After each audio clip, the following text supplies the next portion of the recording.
Hi Elvis fans, hope you're keeping well. So this interesting interview has Priscilla sat with Lisa Marie being interviewed, and Priscilla is being asked whether or not she felt that Graceland being open to the public as a living museum was going to be a massive success or not. Let's hear what she has to say. If they ever thought that this place would become such a sacred place for Elvis fans. No, never. I mean, when we opened it in '82, we had no idea that we'd have maybe some visitors, but not to this extent. So, surprisingly, Priscilla was unsure, I would say even insecure about how well Graceland's would do as a living museum. We all know now in hindsight that Graceland is one of the most successful tourist destinations in the world and has expanded massively. So let's carry on listening. I mean, I was told that Elvis passed and that, you know, he will be forgotten the next couple of years and life goes on.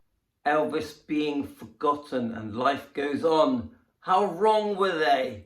I don't think anyone realised just how loved Elvis was and how strong his memory would remain to this day. And I would say with even more fans and more followers and new people loving his music of all ages, and not just his music, his personality, his charisma, and yes, even his movies.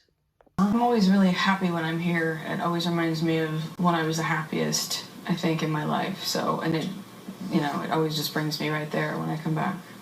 And Lisa Marie Presley there, actually looking quite awkward, like she doesn't want to answer any questions. But she goes on to say that going back to Graceland always brings back very fond memories of her father.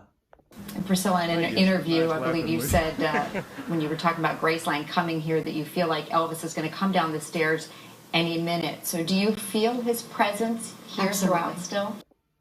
And Priscilla has said this before, that his presence is felt around the whole building, the whole estate. And many people that visit Graceland say the same thing. And I would absolutely love to go to Graceland and have this feeling that people talk about. Absolutely, I've always said that. You feel that this is so much a part of him, this home. He loved this home. He always came back here, no matter what. And it's very well known that Elvis loved Graceland, loved returning home, and loved Memphis, Tennessee, and loved his local fans. And home was where his heart was, which basically meant Graceland was in his heart. His presence is just all around, going into each room. He's sitting here, you know, sitting and talking or playing the piano. And as a new chapter opens with Riley Keough making new decisions about how to run Graceland, a new door is opening and a new future for Graceland. It will be very interesting to see the changes that are made by Riley. But what I'm hearing so far sounds very good, and I think she may end up being the Queen of Graceland.